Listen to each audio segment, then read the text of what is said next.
Avant de plonger dans cette histoire incroyable, pensez à vous abonner à la chaîne et à activer la cloche. Ici, chaque récit a quelque chose à dire, et vous ne voudrez pas en manquer un seul. Le salon de la villa respirait l'opulence. Des lustres en cristal jetaient des reflets chatoyants sur les murs couverts de tableaux anciens, tandis que les meubles en acajou brillaient sous les rayons du soleil couchant. Éléonore, femme riche et célèbre pour son arrogance, s'adossa avec nonchalance à son fauteuil, un sourire moqueur sur les lèvres. « Alors, petit Louis, voyons si tu peux suivre le rythme », lança-t-elle, en invitant le fils de son employé noir à s'asseoir face à elle pour une partie d'échecs. Son rire, léger et condescendant, résonna dans la pièce. Elle imaginait déjà la victoire facile, savourant à l'avance l'humiliation qu'elle croyait imminente. Louis, pourtant, ne montra aucune nervosité. Ses mains fines et agiles se posèrent sur les pièces comme si elles étaient des extensions de sa pensée. Dans ses yeux brillait une lueur de calme et d'intelligence que personne dans cette maison n'avait jamais soupçonnée.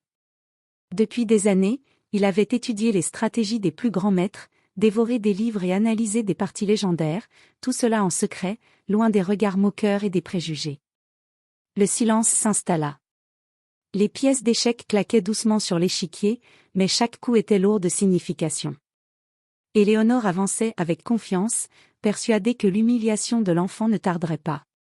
Pourtant, à chaque mouvement de Louis, son sourire se figeait imperceptiblement. Il anticipait ses stratégies, contrait ses plans, et tissait un piège invisible mais implacable. Quand la dernière pièce tomba, Éléonore resta figée. Le rire arrogant avait disparu, remplacé par un mélange de choc et d'incrédulité. Elle venait de se heurter à une intelligence brute et insoupçonnée, à un génie qu'elle n'avait jamais imaginé capable d'exister dans son monde. Louis se leva calmement, sans un mot, et son regard, plein de dignité et de silence, brûlait plus fort que n'importe quelle victoire. Dans cette pièce dorée, le pouvoir et la richesse venaient de rencontrer quelque chose qu'ils ne pouvaient acheter, le génie pur et la force tranquille d'un jeune garçon que personne n'avait jamais vu venir. Le lendemain matin, la villa brillait sous un soleil éclatant, mais l'air était chargé d'une tension invisible. Éléonore ne pouvait pas oublier la partie d'échecs de la veille.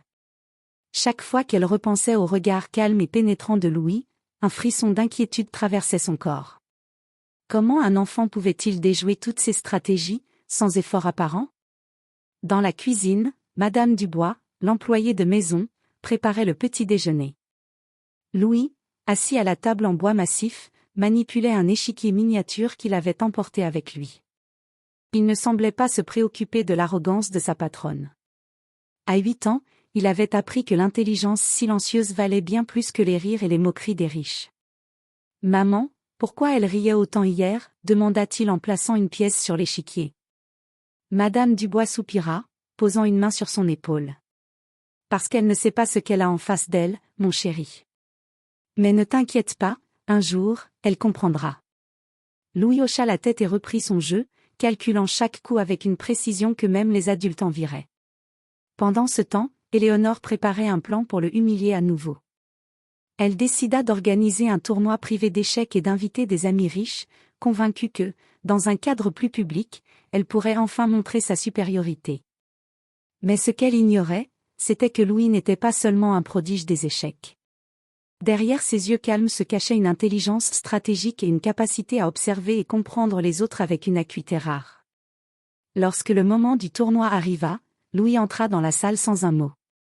Les invités le regardèrent avec un mélange de curiosité et de mépris, certains chuchotant « Un enfant de domestique, contre Madame Éléonore ?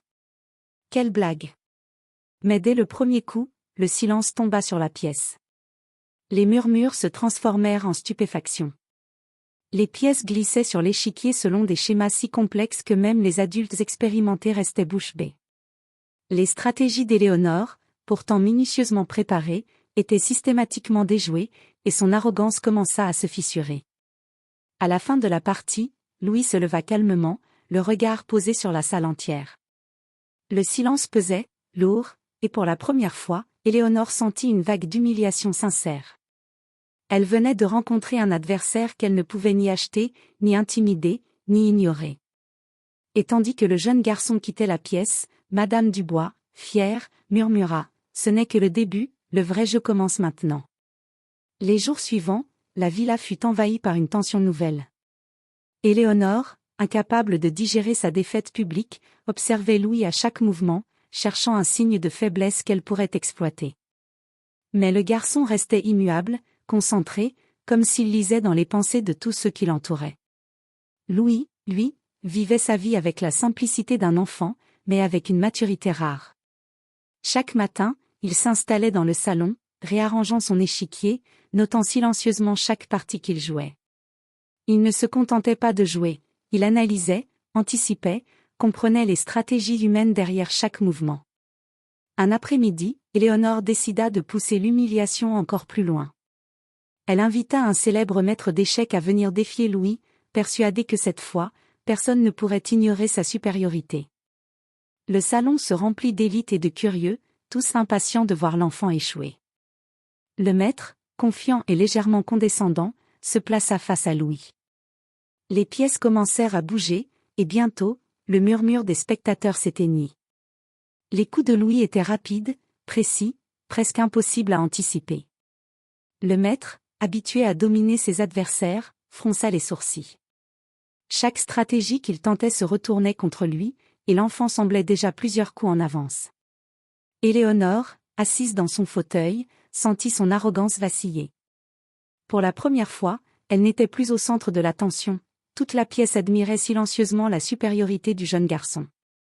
À la fin de la partie, le maître s'inclina, impuissant. Louis se leva calmement, le regard posé sur Éléonore, comme pour lui rappeler silencieusement « Tu pensais me connaître, mais tu ne sais rien ». Cette défaite marqua le début d'un changement irréversible. Éléonore réalisa que l'enfant n'était pas seulement un génie des échecs, il possédait une intelligence et une présence capables de défier le monde entier. Et tandis que Louis rentrait chez lui ce soir-là, Madame Dubois lui sourit et murmura « Tu vois, mon chéri, le vrai jeu ne fait que commencer ». Derrière le luxe et les rires forcés, une bataille silencieuse venait de s'engager, celle d'une arrogance dépassée par un talent pur et inattendu. Les semaines suivantes, la villa ne fut plus la même. Éléonore, obsédée par la victoire perdue, tentait constamment de tester Louis, d'inventer de nouvelles stratégies pour le piéger. Mais le garçon semblait toujours 2 coups en avance. Louis, lui, ne se contentait pas de jouer aux échecs. Il observait, apprenait et comprenait les dynamiques du monde qui l'entourait. Les invités riches de la villa, qui venaient pour voir l'enfant échouer, se retrouvaient fascinés par son intelligence et sa maturité. Certains chuchotaient entre eux « Cet enfant, il voit tout avant nous ». Un soir, lors d'une réception, Éléonore organisa un dîner somptueux, espérant briller devant ses amis. Louis, assis à une table un peu à l'écart, observait les conversations, les regards et les manipulations sociales comme il le faisait avec un échiquier. À chaque geste d'arrogance d'Éléonore, il anticipait les réactions des invités, par de petites remarques innocentes ou un simple sourire, influençait subtilement leurs pensées. À la fin du dîner, plusieurs invités vinrent le complimenter, étonnés par sa clairvoyance et sa capacité à comprendre les autres. Éléonore, en voyant leur admiration, sentit son contrôle glisser entre ses doigts. Elle comprit, avec effroi, que ce n'était plus un simple jeu d'échecs, Louis avait commencé à manipuler les pions humains autour de lui avec la même précision que sur l'échiquier. Le lendemain, Louis proposa à Madame Dubois de l'aider à organiser un petit club d'échecs pour les enfants du quartier. Ce projet, simple en apparence, commença à attirer l'attention des voisins et même de quelques journalistes locaux, qui ne pouvaient croire qu'un enfant de la classe populaire possédait un tel talent. Éléonore, apprenant la nouvelle, sentit une colère sourde monter en elle. Sa revanche devait être totale. Mais pour la première fois, elle se rendit compte que l'enfant qu'elle croyait faible était déjà en train de transformer le monde autour de lui, sans même lever le petit doigt. Dans le silence de sa chambre, Louis posa les pièces sur son échiquier, réfléchissant à son prochain mouvement. Le vrai jeu, celui qui ne se voyait pas, venait de commencer. Éléonore ne pouvait plus supporter l'humiliation. Chaque compliment que recevait Louis, chaque petit succès qu'il accumulait auprès des invités et des habitants du quartier, était un coup porté à son ego. Elle décida alors de préparer un plan spectaculaire pour le ridiculiser une bonne fois pour toutes. Elle organisa un grand tournoi d'échecs dans sa villa, invitant les personnalités les plus influentes de la ville, certains journalistes et même un célèbre commentateur d'échecs. Elle s'assura que tout le monde connaissait le rôle de Louis, le fils de ma domestique, prétendant être un génie. Lorsque Louis entra dans la salle, il fut accueilli par des regards sceptiques, des chuchotements et quelques rires étouffés. Éléonore, rayonnante de confiance, lui lança un sourire carnassier. « Prêt à perdre devant tout le monde, mon petit ?» Louis, calme comme toujours, hocha la tête et s'assit. Les premiers coups furent échangés. Très vite, la salle tomba dans un silence lourd. Chaque mouvement de Louis montrait une stratégie complexe, anticipant non seulement les coups de ses adversaires mais aussi les réactions du public. Éléonore, sentant son plan s'effondrer, essaya de le perturber en chuchotant des remarques sarcastiques et en exagérant ses gestes. Mais Louis restait impassible. À chaque tentative de distraction, il transformait la situation à son avantage. Les invités, qui étaient venus pour se moquer, commencèrent à admirer le talent du garçon. Certains murmuraient « Incroyable, il est plusieurs pas devant elle ». Lorsque la partie finale arriva, Éléonore se rendit compte que sa défaite serait publique et spectaculaire. Avec un dernier coup, Louis mit échec et mat, calmement, sans un tremblement de main, sans un mot. La salle éclata en applaudissements, tandis qu'Éléonore, rouge de colère et d'humiliation, restait figée, incapable de réagir. Louis se leva, salua poliment, et tourna les yeux vers sa mère avec un sourire discret. Madame Dubois, fière, murmura « Tu vois, mon chéri, l'arrogance ne peut jamais vaincre le talent et la sagesse. » Ce soir-là, Éléonore comprit que ce n'était pas simplement un jeu d'échecs. Louis venait de gagner bien plus qu'une partie, il avait gagné le respect de tous et avait exposé l'arrogance de sa rivale devant le monde entier. Et dans le calme de sa chambre, Louis posa ses mains sur l'échiquier, réfléchissant déjà à ses prochains mouvements dans ce jeu bien plus vaste que les pièces en bois, le jeu de la vie. Les jours suivants, la villa ne ressemblait plus à ce qu'elle était. Louis n'était plus simplement le fils de la domestique, il était devenu un nom que tout le monde chuchotait avec admiration. Les voisins venaient le voir pour lui demander des conseils, les enfants du quartier apprenaient à jouer aux échecs avec lui, et certains journalistes commençaient à écrire sur le prodige qui dépassait toutes les attentes. Éléonore, quant à elle, voyait son contrôle s'effriter. Ce qu'elle pensait être un simple amusement pour ridiculiser un enfant s'était transformé en un tremblement de terre sociale. Partout où elle allait, on parlait de Louis. Les rires moqueurs avaient disparu, remplacés par un mélange d'admiration et de respect envers le jeune garçon. Louis, de son côté, ne cherchait pas la gloire. Il continuait à observer le monde avec la même précision qu'un échiquier. Chaque interaction, chaque mouvement humain était pour lui une pièce à placer, à anticiper. Il commença à donner des conseils simples mais puissants à sa mère sur la gestion du quartier et des événements sociaux. Des décisions que personne n'aurait imaginé provenir d'un enfant apportaient un succès inattendu et transformaient positivement la communauté. Un jour, lors d'une réunion avec les parents et les enseignants du quartier, Louis proposa un projet éducatif pour les enfants défavorisés, un programme combinant échecs, logique et stratégie de vie. L'initiative fut accueillie avec enthousiasme. Les adultes, surpris par sa vision, commencèrent à le voir non seulement comme un prodige mais comme un leader naturel. Éléonore, observant cette montée en puissance, sentit une colère sourde et une peur qu'elle n'avait jamais connue. Sa revanche avait échoué, et pire, l'enfant qu'elle avait voulu humilier devenait incontournable.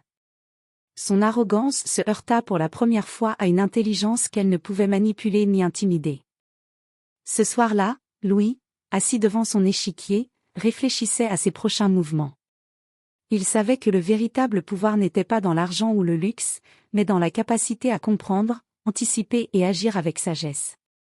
Et dans le silence de la villa, il sourit légèrement, sachant que le vrai jeu ne faisait que commencer. Éléonore pensait que sa position de richesse et de prestige lui donnait le contrôle absolu sur tout et tout le monde dans sa villa. Elle ne savait pas que Louis, avec sa patience et son intelligence silencieuse, avait déjà commencé à inverser le rapport de force. Tout commença par de petits gestes.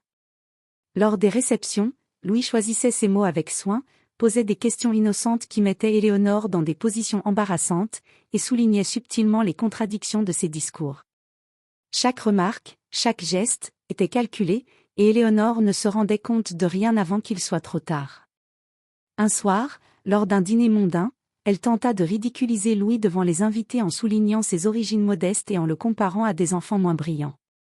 Louis, calme et mesuré, répondit par une simple observation. Parfois, ceux que l'on sous-estime sont ceux qui déplacent le plus de pièces.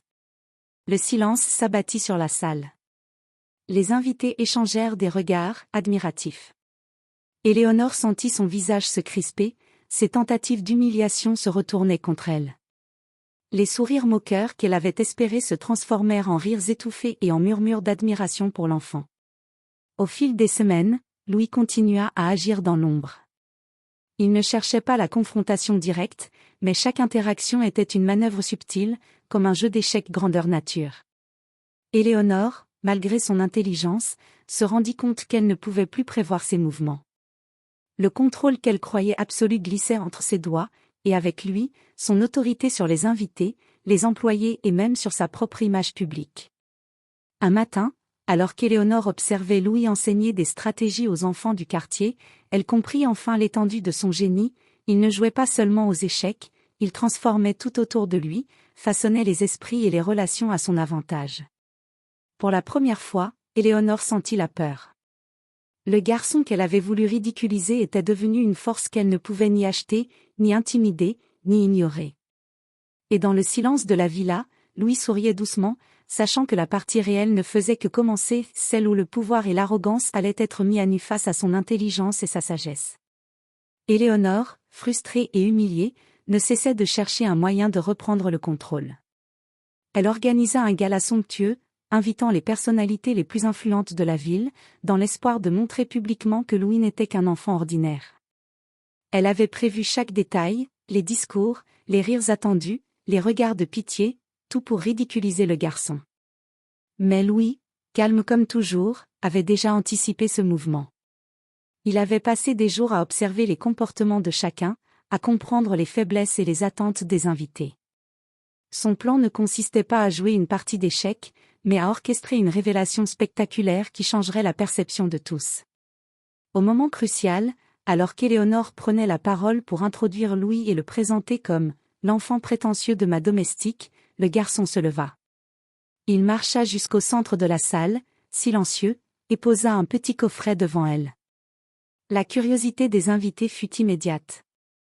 Louis ouvrit le coffret et révéla une série de documents et de plans impressionnants, des stratégies économiques, des projets éducatifs innovants pour le quartier, et des preuves de l'influence grandissante qu'il exerçait déjà sur la communauté.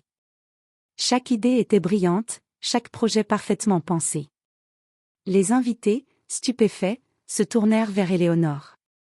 Les regards de moquerie se transformèrent en admiration pour le garçon, et les murmures se répandirent. « Incroyable, il a tout prévu, tout pensé. » Éléonore, figée, comprit que sa tentative d'humiliation s'était retournée contre elle de la manière la plus spectaculaire possible. Le garçon qu'elle avait voulu ridiculiser venait de démontrer, devant toute l'élite de la ville, qu'il n'était pas seulement un génie des échecs, mais un stratège hors pair, capable de changer les perceptions et d'influencer le monde autour de lui.